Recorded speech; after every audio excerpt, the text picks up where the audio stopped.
പിള്ളേ, ശമ്പളം കൊടുക്കാൻ 60,000 രൂപ വരുന്നത്? 3 ദിവസം കഴിഞ്ഞാൽ ബോണസ് അഡ്വാൻസ്. അതിന് പിന്നെയും ബാങ്കിൽ പോകാതെ കഴിയാവല്ലോ എന്ന് പറഞ്ഞു. ആര് പറഞ്ഞു? ജയരാജൻ. ഞമ്മനെ മാറ്റി എഴുതാം. വേണ്ട, ഞാൻ വയ്ക്കൂ. സാർ 4 മണിക്ക് മുമ്പ് വരില്ലേ? ഒരു 4 മണിക്ക് മുമ്പ് ക്യാഷ് എത്തിയാൽ മതി. ജീപ്പിൽ സ്റ്റാഫിൽ ആരെങ്കിലും വന്നോട്ടെ. എനിക്ക് സാറ് ലേറ്റ് ആവും തോന്നിയാൽ അവരെ നേരത്തെ വിട്ടാൽ മതി. തനിക്ക് ടൗണിൽ വരണമായിരിക്കും. എനിക്ക് ഫീൽഡ് വർക്കുണ്ട് സാർ. 4 മുമ്പ് ക്യാഷ് എത്തിയാൽ സൗകര്യമാണെന്ന് പിള്ള പറഞ്ഞു. തോമസോ കുമാരനോ ജീപ്പ് എടുത്ത് വരട്ടെ. തോമസ് എക്സൈസ് പേപ്പർ ശരിയാക്കാണ്. കുമാരനെ ചന്ദ്രന് ആരെങ്കിലും വിടാം.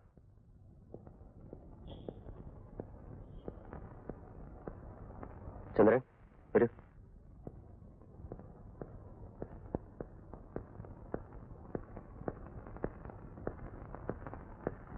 മാനേജരോടൊപ്പം താൻ ടൗണിൽ പോകേണ്ടി വരും.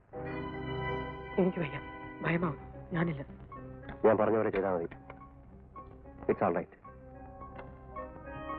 പേടിക്കണ്ടോ? ഒക്കെ ഞാൻ പറഞ്ഞാലോ എന്നെ.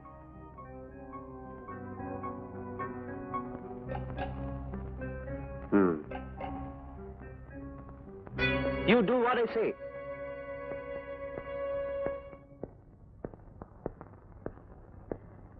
സാരമില്ല, പിള്ളേര് പണി പഠിച്ചു വരുന്നതല്ലേ ഉള്ളൂ. ചിത്രം വരക്കാരൻ ചായത്തോട്ടത്തിലെ കണക്കെടുത്തിരുന്നാൽ ഇങ്ങനെയൊക്കെ ഉണ്ടാവും. എടോ ചന്ദ്ര, സാരമില്ലടോ. ജയരാൻ സാറ് പറയുന്ന മാതിരിയൊക്കെ ചെയ്താൽ മതി. താൻ നന്നാവണമെന്ന് വിചാരിച്ചിട്ടല്ലേ അയാൾ ശകാരിക്കണേ. അതിന് താനിങ്ങനെ വിഷമിച്ചാലെങ്ങനാ? ബാത്റൂമിൽ പോയാലോ?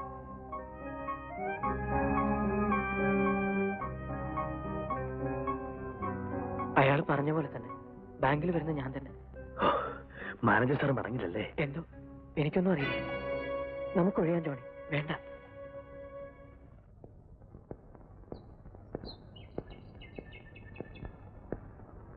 എല്ലാം ഞാൻ പറഞ്ഞ പോലെ വരുന്നുണ്ട്. പുറത്ത് നിങ്ങളുടെ ഗൂഢാലോചന ആരെങ്കിലും കണ്ട. സീറ്റ്. കൂടുതൽ ഡിസ്കഷൻ വേണ്ടാന്ന്. അവസാന നിമിഷത്തിൽ എന്റെ കാല് വാരിയാൻ.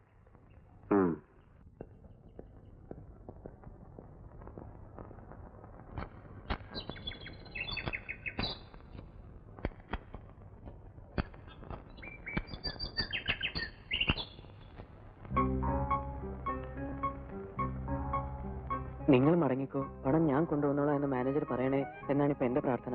അങ്ങനെ പറയല്ലേ ചന്ദ്ര. മനസ്സുകൊണ്ട് ഏതായാലും നമ്മൾ മുട്ടിച്ചു കഴിഞ്ഞു. അപ്പൊ ഒന്നും പിഴയ്ക്കാതെ കാശ് കൈ കിട്ടണമെന്ന് പ്രാർത്ഥിക്കും. ചിലപ്പോ കഷ്ടപ്പാട് കണ്ട് ദൈവം തോന്നിച്ച വഴിയാവും ചന്ദ്ര. ദൈവമല്ല, ജയരാജൻ.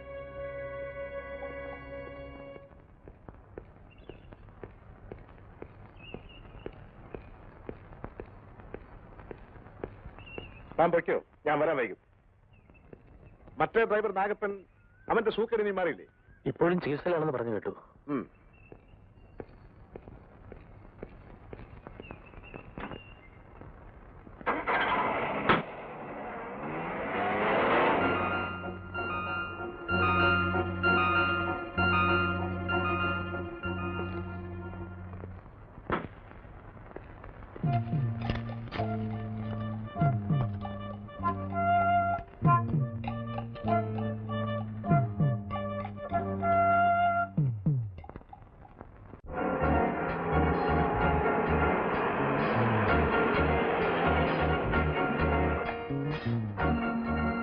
ഒന്ന് തുറന്നു നോക്കി കാണട്ടെ. ഇത്രയും രൂപ ഒന്നിച്ചെന്റെ ആയുസ് ഞാൻ കണ്ടിട്ടില്ല. നീ വിട്. കൃത്യം 1 മണിക്ക് മേക്കാടിലെ തെരുവിൽ അയാൾ നിൽക്കും. 65,000-ന് 3-1 എത്ര? ഒന്ന് കൃത്യമായി കണക്കൂട്ടി പറഞ്ഞു. 20, പിന്നെ 5-ന്റെ 3-1. നീ മിണ്ടാതെ വണ്ടി ഓടിക്ക് ജോണി.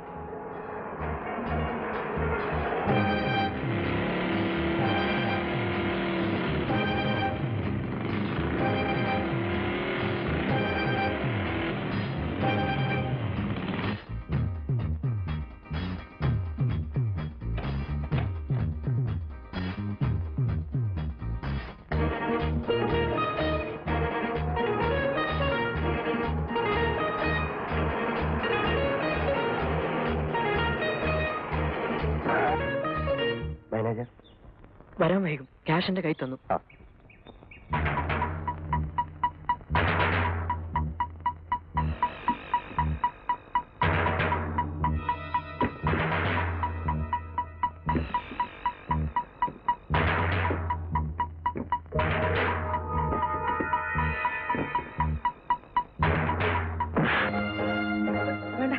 പതുക്കെ മതി. അയ്യോ മതി സാറേ. ജീപ്പ് അറിഞ്ഞ് അടിച്ചു വീഴ്ത്തി ആരോ പണം തട്ടിക്കൊണ്ടുപോയെന്ന് പറഞ്ഞാൽ അടി കാണാൻ കൊണ്ട് കിടക്കേണ്ട സ്ഥലം കാണിച്ചു തന്നാൽ മതി, ഞാൻ കിടന്നോളാം. അല്ല, ഡോക്ടറും പരിശോധിച്ച് ഒരു പൂർണ്ണമില്ലെന്ന് പറയാൻ ഇടവരുത്തണം. അങ്ങനെ ചില ചെറിയ വിഡ്ഢിത്തങ്ങൾ കൊണ്ടാണ് വീരന്മാരി എളുപ്പം കൊടുക്കുന്നത്. പക്ഷെ ജയരാജന്റെ പ്ലാനിങ്ങിൽ ഒരു കുഴപ്പം പറ്റാം.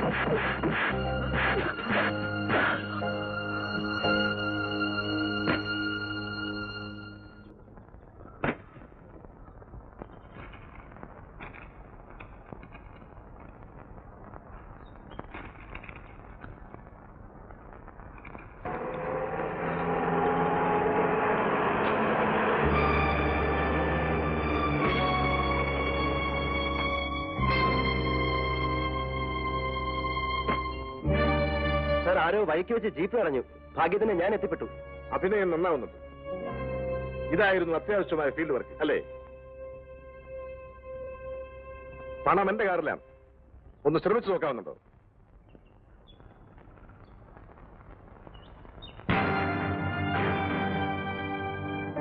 പന്നിക്ക് വെക്കുന്ന നമ്പർ 2 ആണ് 2 ബാരലിലും. Come on try. തടി മാറ്റി ജീപ്പ് എടുക്ക്. Follow me.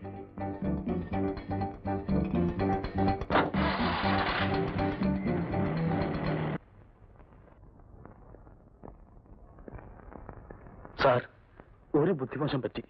ഇനി ഇങ്ങനൊരു ദുഷ്ടവിചാരം തോന്നില്ല. വയസ്സായ ഒരു അമ്മയും 3 പെങ്ങന്മാരും എന്റെ ശമ്പളം കൊണ്ട് കഴിയണം. ഒരു കോടതിയിലും തെളിയിക്കാൻ ഒരു കേസില്ല. You can prove nothing.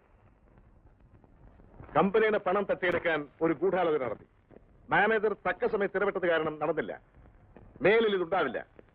ചെയ്തത് തെറ്റി. എനിക്കൊരു ദയാഹർജി.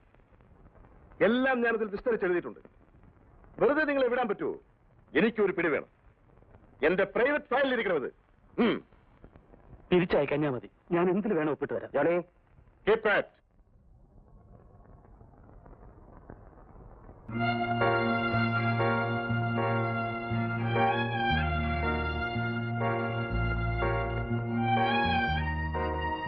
സത്യമല്ലേ എന്ന് വായിച്ച് ബോധ്യപ്പെടണം. നോക്കിക്കോ, നീ ഇതിൽപ്പെട്ടതാണ് അത്ഭുതം.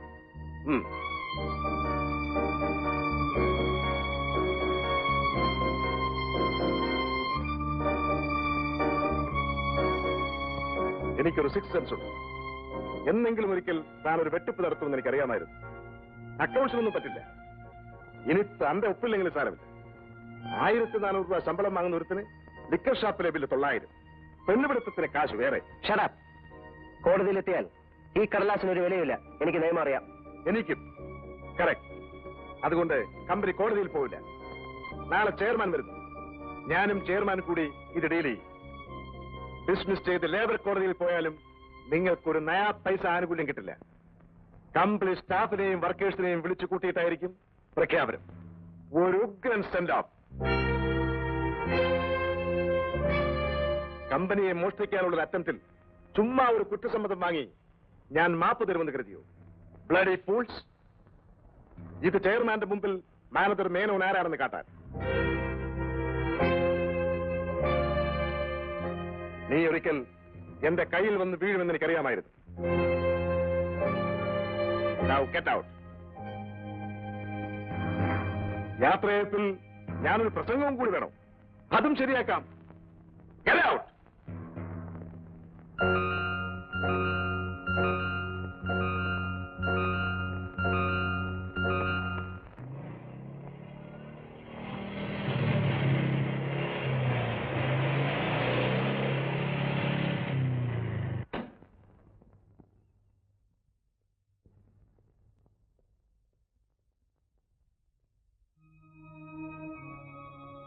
പഴിച്ചുപോയടാ.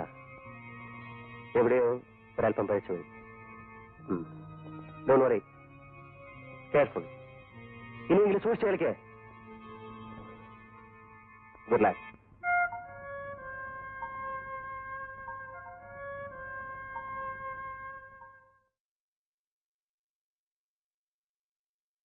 ഞാൻ ചെയർമാൻ വരാനും വിസ്തരിക്കാനും കാത്തു നിൽക്കാൻ പോകുന്നില്ല.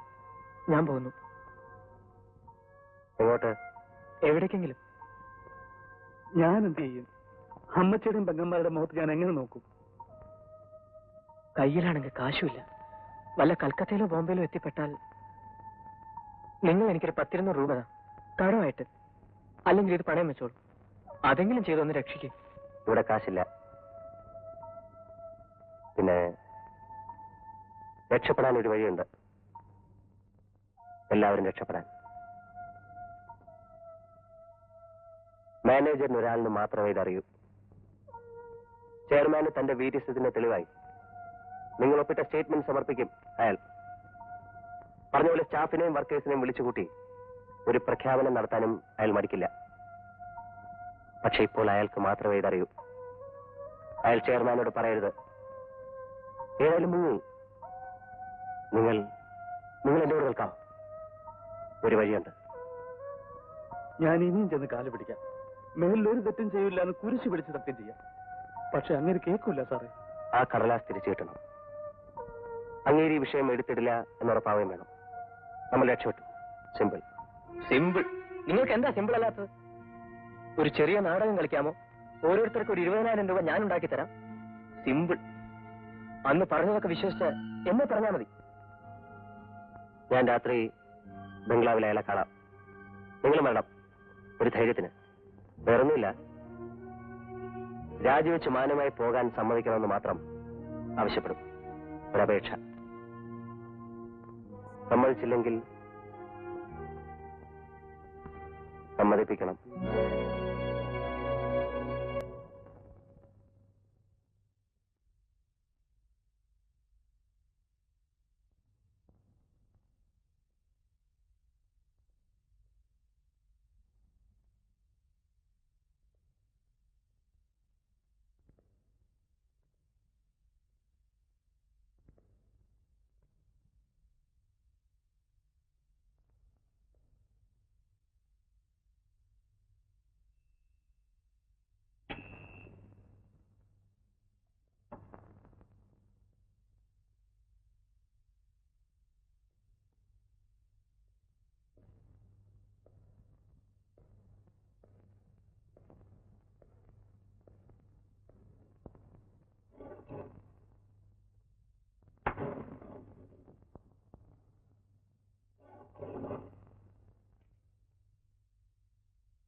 സമ്മതിച്ചോ? സമ്മതിപ്പിച്ചു. പോവാം. നാളെ ഓഫീസിലെത്തിയാൽ ഒന്നും സംഭവിക്കാത്ത പോലെ, എല്ലാം പതിവ് പോലെ. പല ന്യൂസും കേൾക്കും. പക്ഷെ നമുക്കൊന്നും അറിയില്ല. മനസ്സിലാവുന്നുണ്ടോ? ഒന്നും അറിയില്ല.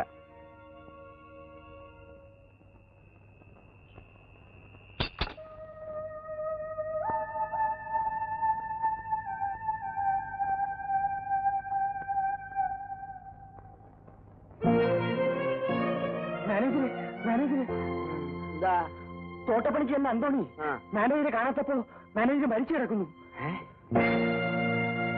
എന്റെ ഈശ്വര, ഹാർട്ട് അറ്റാക്ക് ആവും. മാസീവ് അറ്റാക്ക് ആയിരിക്കും. മാനേജർ മരിച്ചതല്ല, ആരും കുത്തിക്കൊന്നതാ.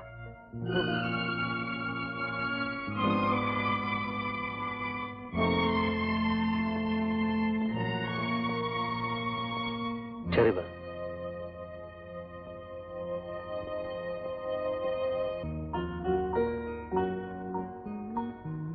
ജോണി ജീപ്പെടുക്ക്.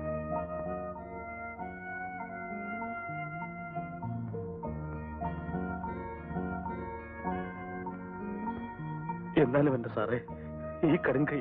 ഉണ്ടായടാ ഭാസ്കർ.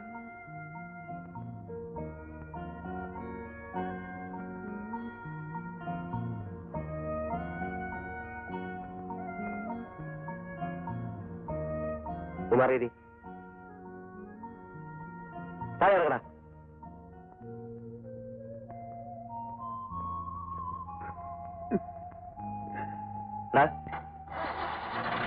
മാനേജർ നിന്റെ തന്തയെന്നല്ലോ ദുഃഖിച്ചു കരയാൻ.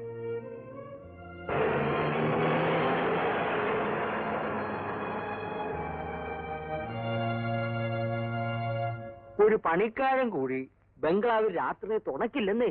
രാത്രി ശാപ്പാടനോ? അത് ക്ലബിൽ നിന്ന് ഒരു പയ്യൻ കൊണ്ടുവരും. രാവിലെ തോട്ടക്കാരൻ ചായ ഉണ്ടാക്കും. വല്ലാത്തൊരു ജീവിതം. ഭാര്യയെ ലീഗലായിട്ട് ഒഴിവാക്കിയോ? ഇത് സെക്കൻഡ് അല്ലേ പിള്ളേ സാറേ? ആ ബംഗ്ലാവ് ശാപം പിടിക്കാന്ന് ഞാൻ പറഞ്ഞപ്പോ ആർക്കും വിശ്വാസമില്ല. ആൽബർട്ട് സാഹിബ് സ്വയം വെടിവെച്ചു. മാഗി മദാമ്മ ദുർമരണാണ് അവിടെ താമസിച്ചിട്ടുള്ളവർക്കെല്ലാം. ഞാൻ പറഞ്ഞപ്പോ ആർക്കും വിശ്വാസമായിട്ടില്ലല്ലോ. ഇപ്പോഴോ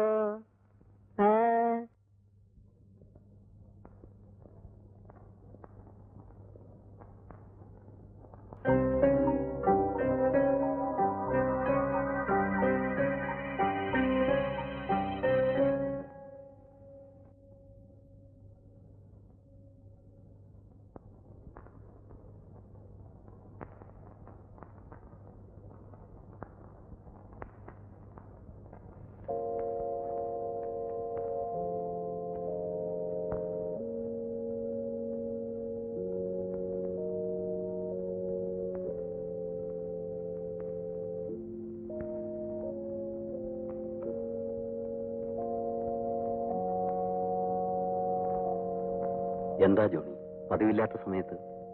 ഒന്നുമില്ല അച്ചോ.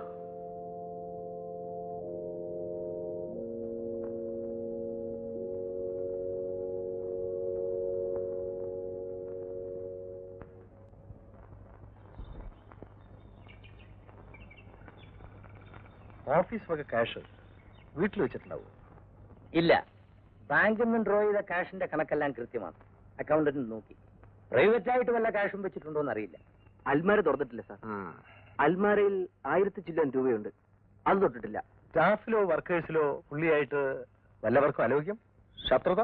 ആരുമായിട്ടും വലിയ അടുപ്പമില്ല. പക്ഷേ ശത്രുത. സാറ് ഫോണിൽ സംസാരിച്ചപ്പോ വല്ല ഹിന്റും കിട്ടിയോ? നത്തിങ്. എന്നാണ് വരുന്നതെന്ന് ചോദിച്ചു. ചില പേപ്പേഴ്സ് സൈൻ ചെയ്യാനുണ്ടെന്ന് പറഞ്ഞു. Yes sir, no sir, very good sir. ഇതാണ് ഞാൻ സംസാരിക്കുമ്പോൾ പുള്ളിയുടെ ടൈപ്പ്. ഞാൻ ഇവരോടൊക്കെ കുറച്ച് ഫ്രീ ആയി പെരുമാറാൻ നോക്കും. പക്ഷെ മിസ്റ്റർ മേനോൻ വളരെ അകന്നേ നിൽക്കൂ എല്ലാവരുമായിട്ടും. ഫ്രാങ്ക്ലി ഒരു കാരണവും ഞാൻ ഇതിന് കാണുന്നില്ല. നല്ല മനുഷ്യൻ, റിസർവ്ഡ് ബട്ട് എഫിഷ്യന്റ്.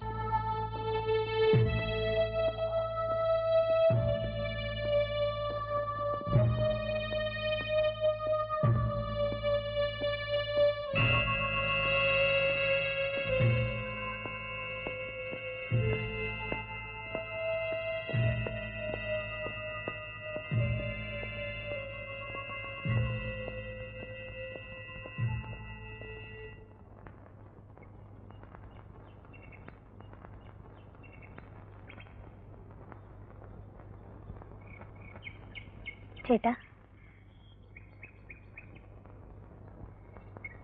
നാളെ ചേട്ടൻ വരില്ലേ? നാളെ പണത്തിന്റെ കാര്യം ശരിയായാൽ എനിക്ക് നാളെ. ശരിയായിട്ടില്ല മേരിക്കുട്ടി.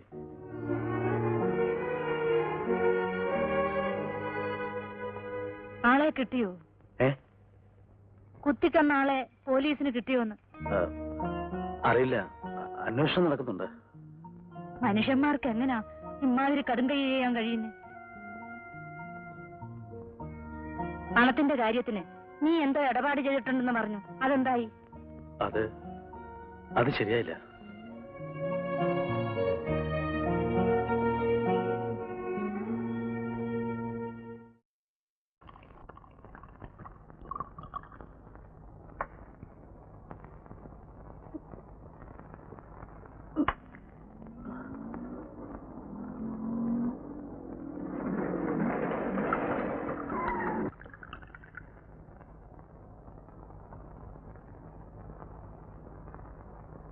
സർക്കാർ സ്ഥാപനമോ അതോ കള്ളമാറ്റോ?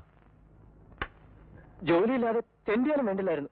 പക്ഷേ ഒരു മനുഷ്യനെ കൊന്നിട്ട് ഒന്നും സംഭവിക്കാതെ പോലെ നടന്നാൽ ഒരാപത്തും വരില്ല.